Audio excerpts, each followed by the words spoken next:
So let's get started with the feedback. So session 2, could I please have the representative from Investigations and Focus Audits? Thank you very much. I think what we'll do is we'll reduce the time slightly, just in the interest of getting everyone through and make sure everyone gets a chance to speak equally. So we'll have 2 minutes on the clock. All right. Unfortunately, no one on our group felt comfortable enough to tell something about the session, so I'm going to reflect upon my own session, which may be a little bit weird. So I just thought maybe I can tell you something about what we discussed, and if you have any questions, you can ask George or me, because he's in the investigations team from the NEO, and I'm in the Focus Audits team, which is kind of the same product from the Netherlands Court of Audit.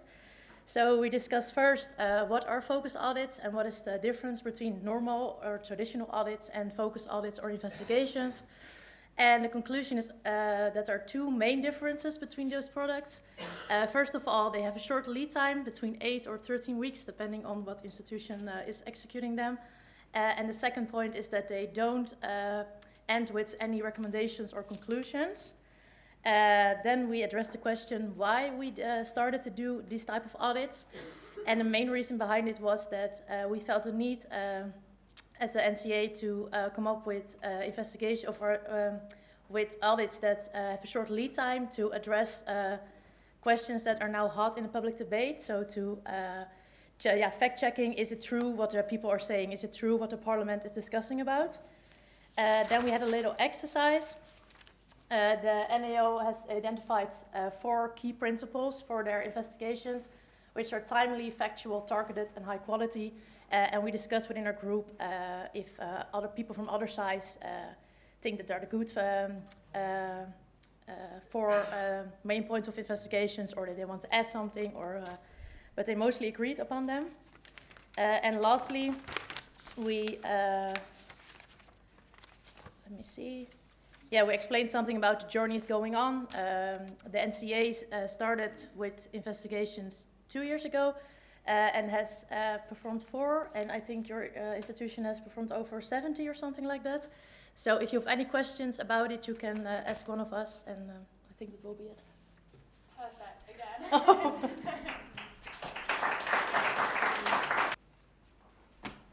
Hey everyone. I'm here to present our summary that was presented for the workshop that was presented by the European Court of Audits. We approached auditing human resources beyond compliance, trying to see it on a performance point of view. We heard about a case that was looking at the selection, at the recruitment and career development and workforce planning, and on the specific aspects, considering the geographical representation, age, and gender among other criteria. A fun fact that was noticed was that human resources auditing is mostly done during the crisis, so it's an important issue to consider, not only when the topic is trendy, it's important to consider it, but when it's not trendy, should we not consider it? Then we made a group exercise. We were suggested that we should prepare an audit considering the appraisal and promoting system. And there was a lot of participants, of course. Trying to define a context, we choose if the criteria defined to make this appraisal and promotion system, does it access performance? Is it transparent? Is it achievable? And considering the risks, is it does the appraisal reports are used or not? Are they comparable or not?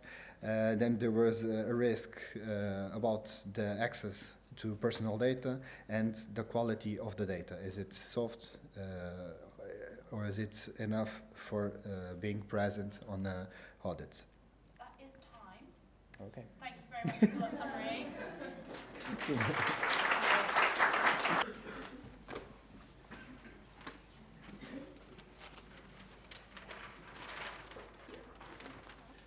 Good. Okay. Hello. So our session was led and facilitated by Petra and Maya from the Croatian side, and they began with a very comprehensive history of the Croatian side. I have to say I probably know more about their own side than I do about my own. But one of the most interesting things that they told us was that they financially audit political parties, which I know in Northern Ireland we don't. That'd be a very kind of contentious issue. So that could be an area that SAIs could consider to remain relevant. Another area we discussed was how when they issue a value for money report, they don't just report to the relevant finance committee. They might report to the environmental committee if that is a relevant area, or even to the whole parliament, which again is an area that we don't do in Northern Ireland. I'm not sure about the NAO as well, but that would be one massive way to make a report more relevant, to tell it to the whole parliament. We then kind of split into two groups to discuss, to backtrack. The Croatian side send out a formal questionnaire to the finance committee members, asking them how they could improve the reports that they issue.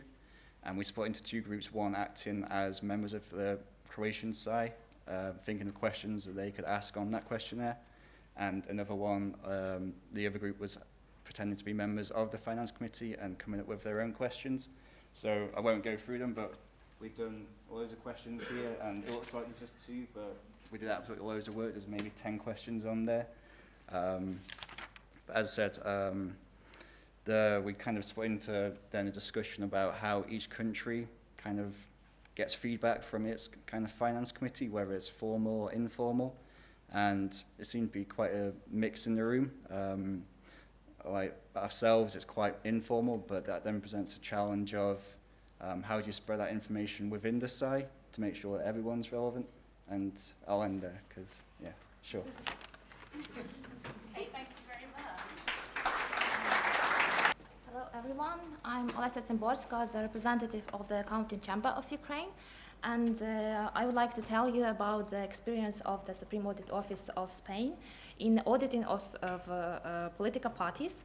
And of course, the girls from Spain told us that there are a lot of innovations and the well done job by the Supreme Audit Office of Spain.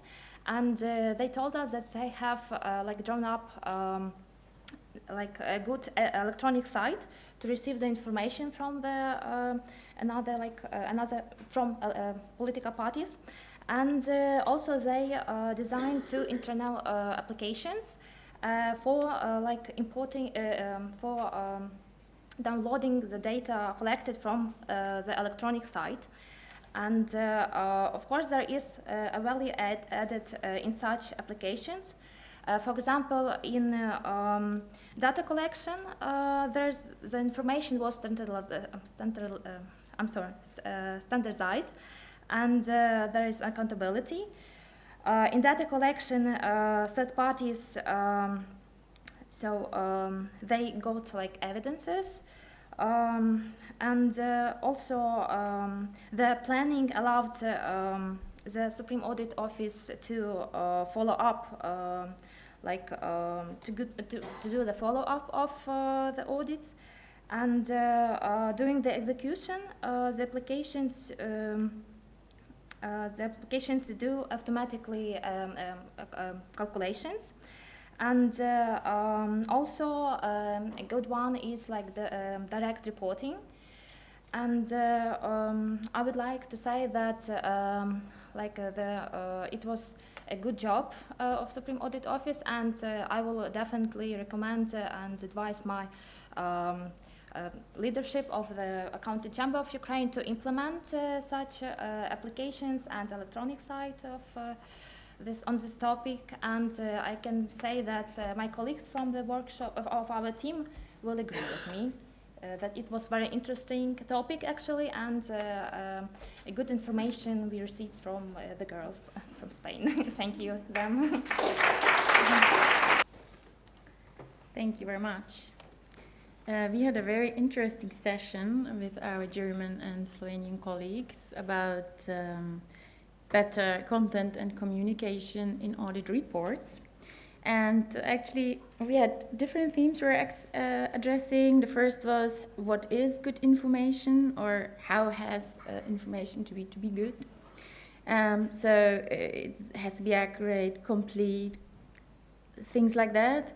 It is very important that you know your intended user of your reports, and that these reports you're writing, that they're tailored to these intended users. The second theme we're addressing was about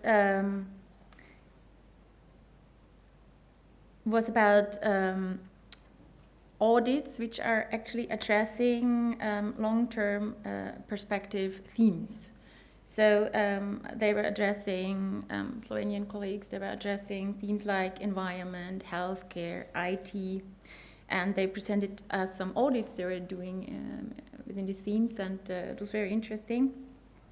And they also said that because of these themes, these new themes, you also have some new intended users which you can address, and yes, it's a very interesting idea I will take home from this session.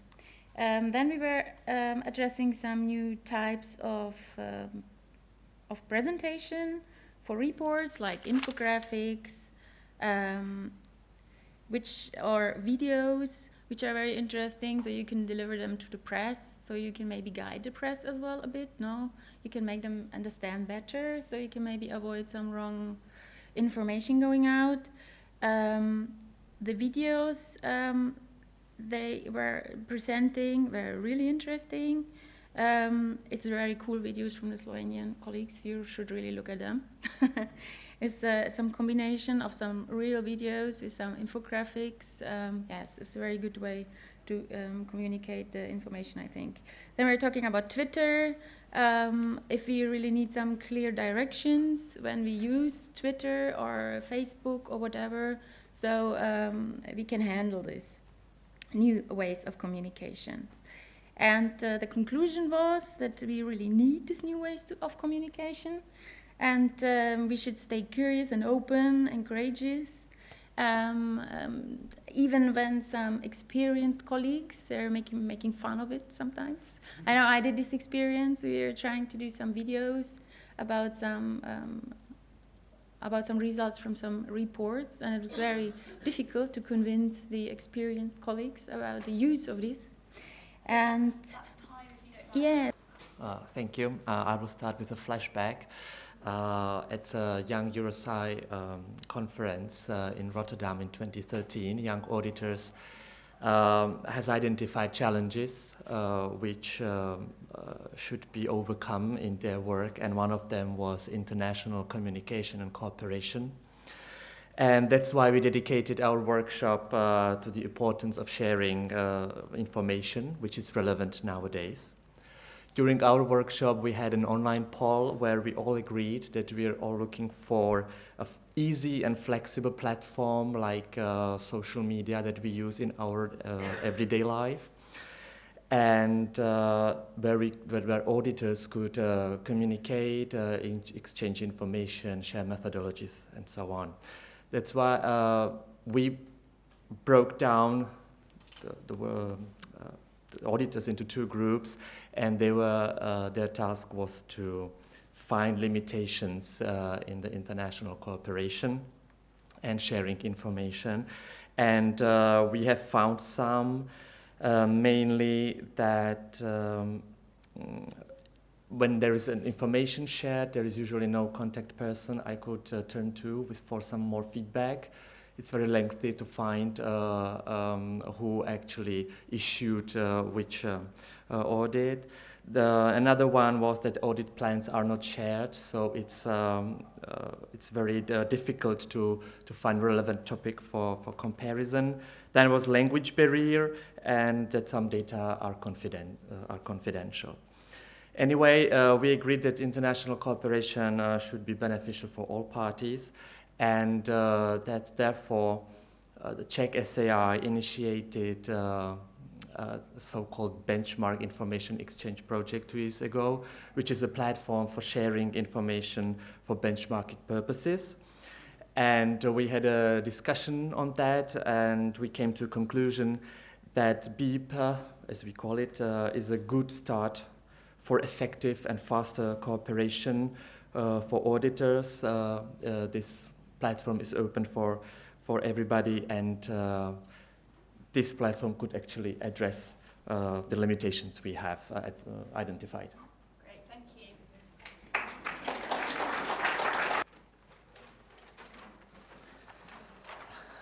Well, our colleagues from Denmark gave us a great session about visualization,